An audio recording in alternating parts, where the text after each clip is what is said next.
So I'm going to tell you my little story. And you know, I'm an academic professor, actually. I'm a professor at the Swiss Federal Institute of Technology, and I hold a share in spinal cord repair. But this has not been the first time I've been exposed to this field of research. Actually, it started more than 15 years ago when I was working with the Christopher and Dana Reeve Foundation. First time I've been exposed to paraplegic people whose life literally shatters in the matter of a handful of seconds. And for me, the person who best embodied this distress is Christopher Reeve. And I still remember vividly this day when it was a regular day of work with my colleague, and Christopher is sitting in the room, and he said, at the end of the day, "You guys don't understand. I want you, when you leave your laboratory tomorrow, to stop by the rehabilitation center. And you watch the people who are fighting to take a step, struggling to maintain their trunk. And when you go home, you think, what I will change tomorrow in order to improve their quality of life." And these words, they stuck with me. And from this day, my laboratory has been dedicated to finding a way to improve their recovery. And I started very pragmatically. My first step was actually to define a new model of spinal cord injury that would mimic some of the key features that you would observe in humans. So here we did 2 hemisections, so it completely interrupts the communication between the brain and the spinal circuit that normally control walking. And after this kind of injury, although it's incomplete, it's a functionally complete spinal cord injury. The animal is completely paralyzed. And you know, the classical approach consists in applying substances that will promote the regeneration of the cut fibers to their original target. Well, that seems incredibly complicated to me.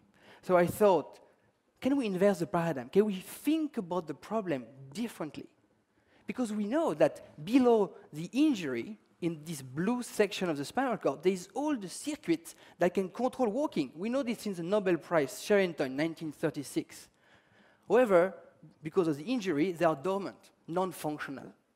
You know, I always like to use a very simple analogy to explain our approach here. Imagine that our locomotive system is a car, and the engine is the spinal cord. Well, no, the transmission is interrupted, so the engine is turned off. How are we going to reactivate the engine? Well, first, you need to provide the fuel. Second, you need to press the accelerator pedal. And third, you have to steer the car. And it turned out that we have in our brainstem pathways that play this very function in order to walk. Our idea, mimic this input. This means provide the spinal cord with the kind of information that the brain would deliver naturally in order to walk. And this is how we proceeded. With many optimization, we provided a cocktail of serotonin agonists that provide this fuel to the spinal cord. We basically change the mood of these cells so they are ready to step. And to provide this accelerator pedal, so an excitatory drive, we stimulate electrically. So you imagine electrode on the dorsal aspect of the spinal cord, and at this stage, we were stimulated just continuously. And this was a really important day for me, still back in Los Angeles, a nice Sunday, 2008, and I ran to the office of my boss at the time, wonderful man, Reggie Edgerton, and I said, "You have to come see that. This is a rat with a complete transection of the spinal cord, only 7 days after this injury, working continuously with the serotonin agonist and the stimulation. You turn off the stimulation, locomotion stops, and it resumes right away when you introduce the stimulation." It was really the very first time we observed recovery of walking after a spinal cord injury, what we call now an electrochemical neuroprosthesis, enabling, however, a very automated locomotion.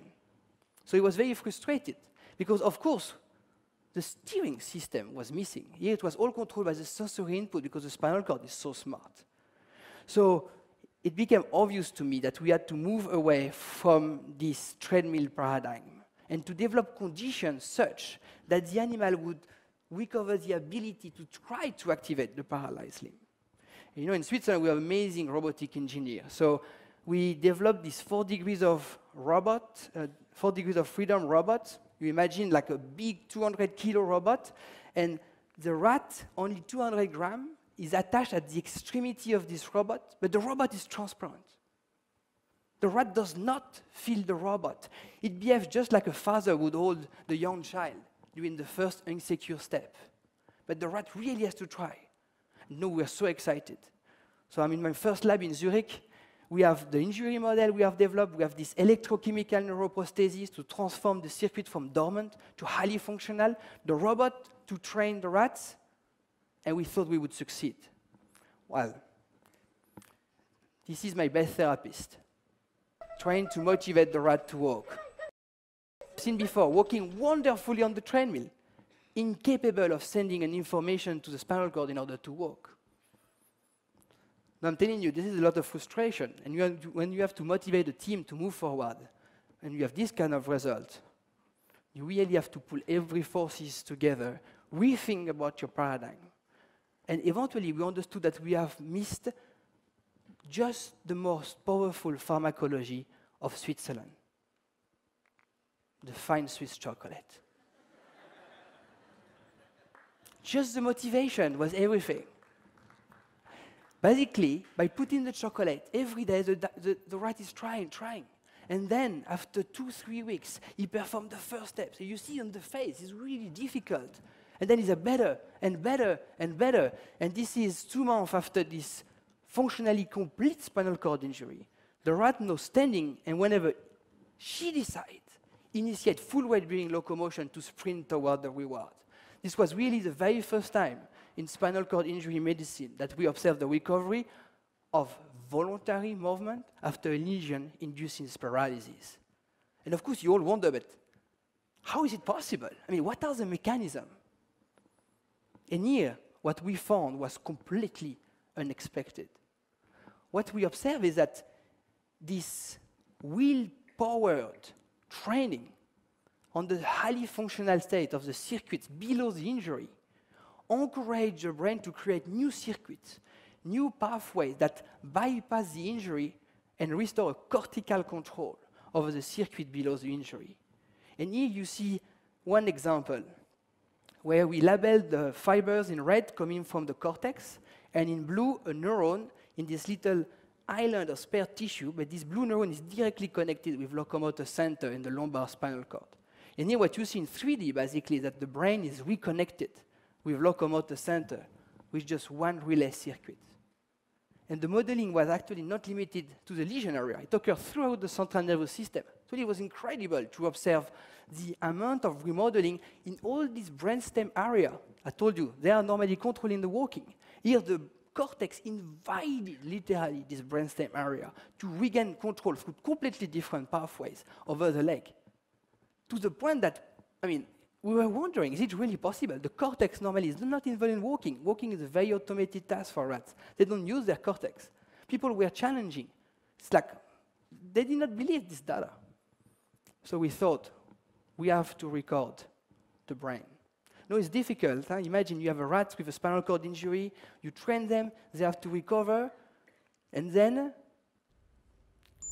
you have to go back, reopen, put micro wire exactly in the location of the cell here in yellow that project to the cut area.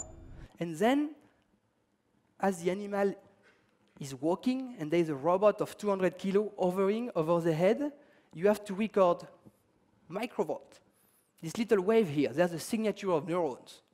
And now what you're going to hear is what we could listen on this one day, the first time we could record the brain, basically, of an animal who began walking after spinal cord injury.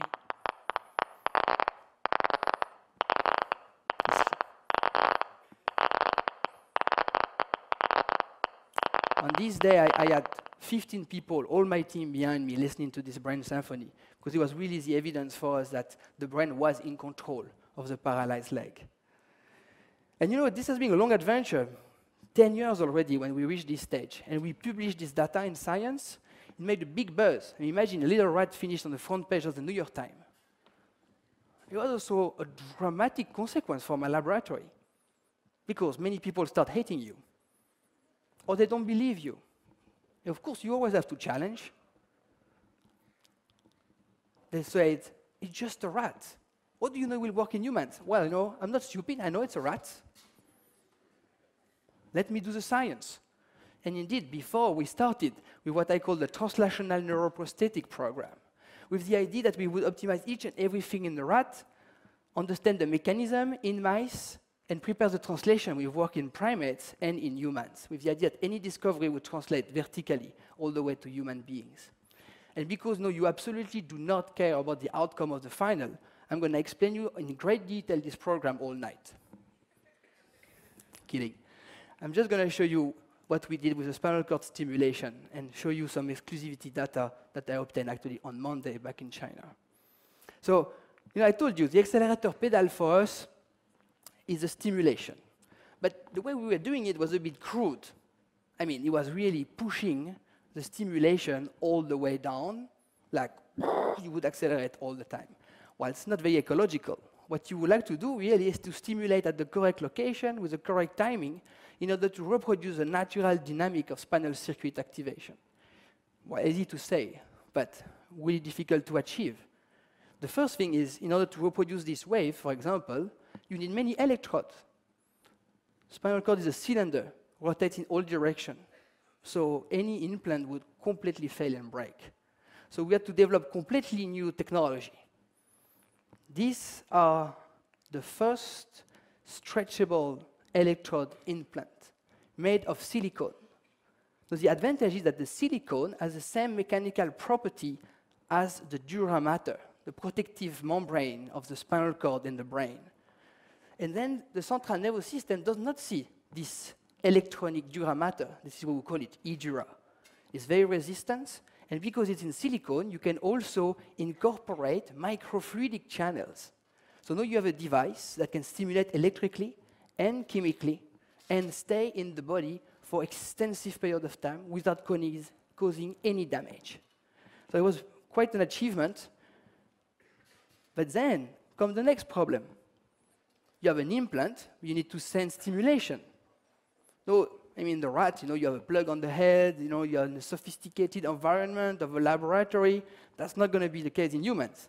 Human, you need an implanted pulse generator. But, of course, he has to be controlled completely wirelessly. And to reproduce this wave, he has to be extremely fast. Well, these stimulators, they don't exist. But we needed it really badly. And I worked a very long time in order to reach, 2 years ago, the office of Medtronic in Minneapolis because I knew they would have this stimulator in their drawers.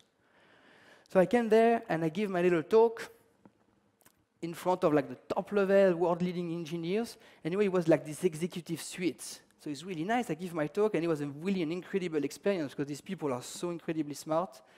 They were anticipating each and every of my slides. And then after 1 hour, the head looked at me and said, God, you know what you are doing. And he looked at me and said, then we go for the deep dive. And here we go from the executive suite to the basement. What actually they call the proto-lab. Looks like 1960s. And then we enter here with the engineer team. There is a whiteboard. And he asked me, you draw your dream. And I show him the algorithm, the way we stimulate. And he looked at me and say, we can do it. And we interface our E-dura with their pacemaker. This is what they use for deep brain stimulation to alleviate Parkinson's disease syndrome. But it's completely modified. It's like an old Windows system that now operates with a new Macintosh operating system. So now this can stimulate in real time at multiple locations, and we can test our concept. And of course, we want the species close to human. We're going to do this in rats, so we use monkeys. So here, I'm going to show you 1 or 2 proof of concept. You have the monkey completely healthy at this stage. We just try, can we stimulate, can we change the movement? For example, stimulating where we have a flexion. So the monkey is walking freely. We enhance the flexion, but if it's continuous, you see we prevent the extension. It's not good. But this next generation stimulator can stimulate just doing flexion. So now if we stimulate just doing flexion, you see we can very nicely adjust the movement of the monkey. And since we understand we have a computational model how to stimulate, we can even change a feature. So we stimulate just doing swing at the hotspot for flexion, but now we adjust the feature to have a target foot height. And you can see the monkey walking completely freely, and we have centimeter precision over the height of the foot trajectory during continuous walking. So this is pretty amazing already. But this is controlled by the engineer. what you would like is the monkey to have the control over the stimulation. Well, you can do this. It's called a brain-machine interface. You can decode the thought of the monkey in real time and link it to the stimulation. For this next technological challenge, you need to record the brain. You need to do this again, completely wirelessly. With Brown University, we developed this wireless neurosensor, which is the first broadband neural sensor. You have this 100 electrode, you see, it's big like the tip of my finger, and we put it within the leg area of the motor cortex, and this enables us for the first time to record the activity of the neuron in the brain of a monkey, like we did before in the rats. You see all these white lines that you see, very organized. These are the activity of many, many, many neurons.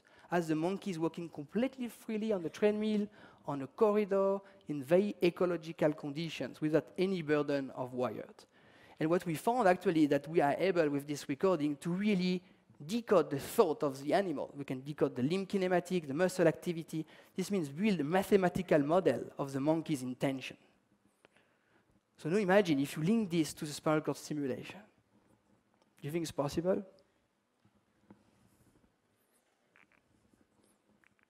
This is the first brain-spinal interface. The monkey is working freely. What you see in the middle, this little square, is the mathematical model of the monkey's brain. The red dots is the neural trajectory that tells you whether the monkey wants to do a foot off or a foot strike or be in rest. And you see how we send completely wirelessly this intention to the stimulation. This is a lower right extension or flexion. And now the animal is enhancing his own limb movement in order to adjust his locomotion. But just thinking about it. Look, imagine how crazy it is. It's like an electronic bridge from the brain to the spinal cord. Of course, here the animal is healthy. It's like a technological platform to test our idea. And because we are in the motor cortex, we can anticipate the desire of the monkey. No, it doesn't want to walk. You see the red dot is in the rest state, doesn't move. We don't stimulate. And you will see now that the red dot will go up prior to the first step because we will anticipate the desire to walk. And right away it's coming up. Right away we stimulate, and within the first step, the enhancement of the right leg movement are already integrated within the locomotor cycle. 6 years of effort, and now we wanted to find out, would it work if there is a spinal cord injury? So what we did is cut the spinal cord on one side, the side that is connected to the brain that we record. So we interrupted the connection between the brain that we record and the spinal cord. This induces an syndrome, means the right leg, as you see, is completely paralyzed. So here the brain-spinal interface is off, and this recording is from Monday. So brain-spinal interface is on. This is 4 days after the injury. This is the first time we observe the recovery of a walking pattern in a monkey that is normally paralyzed. And not only the animals can walk on the treadmill, but you can see here with the brain-spinal interface off, he has this dragging clearly of the right leg. And when we turn on this brain-spinal interface that is completely controlled, we link his brain intention to the spinal cord stimulation, and the animal regains the ability to walk. He has full control over the stimulation. Telling you, as a scientist, it was a quite incredible moment to think about this. We really recreated basically the connection between the brain and the spinal cord, but electrically to alleviate a paralysis. But of course, our objective is to move this to human. So we already prepared the platform at the hospital in Lausanne. We have like a really nice room dedicated to this experiment, including a robot.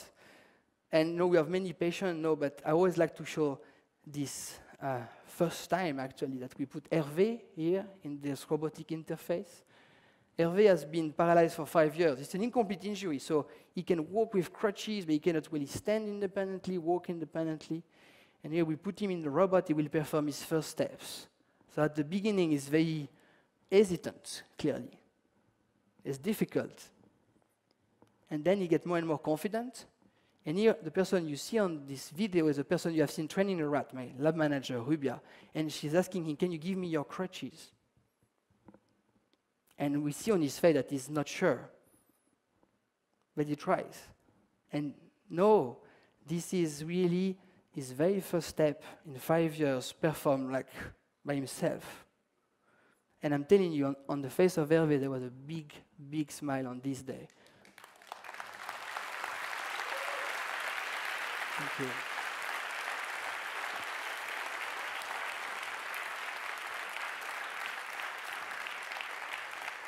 And then, of course, I have been supporting this development, incredibly expensive and complicated, on my laboratory. But it's evident, we all know it. In order to take this to a treatment, you need a company. So I decided, although I'm an academic professor, to create a startup. And something amazing happened to me. You know what? I won the Hello Tomorrow challenge. And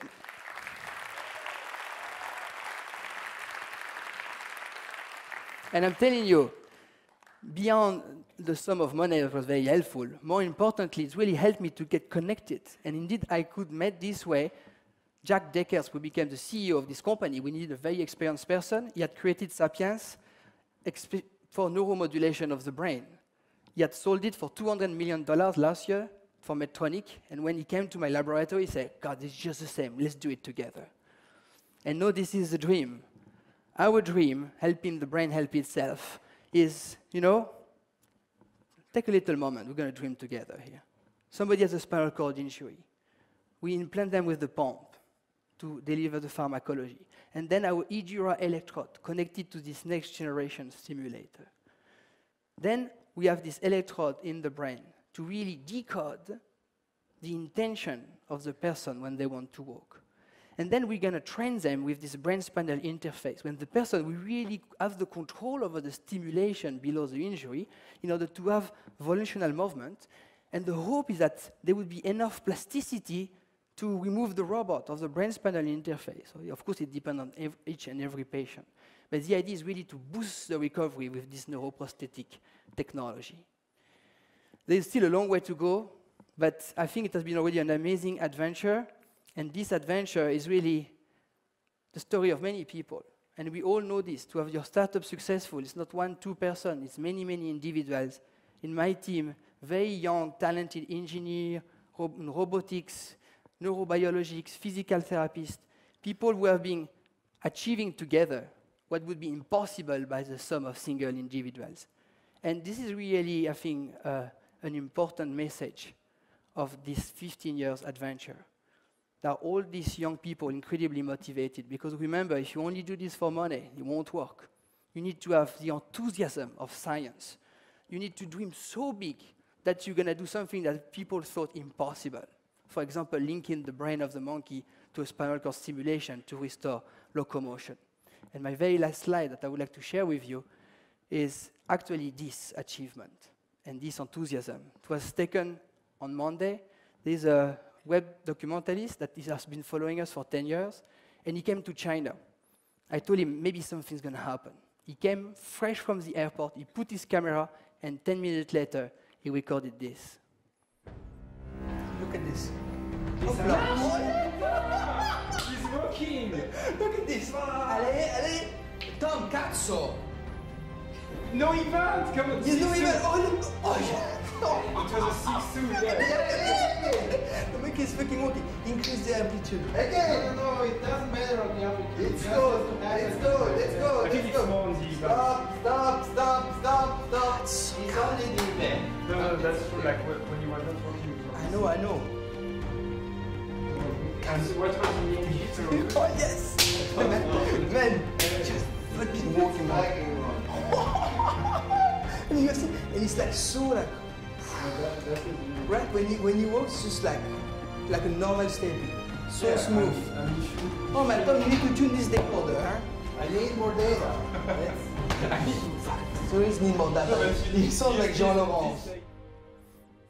That's it. Thank you very much.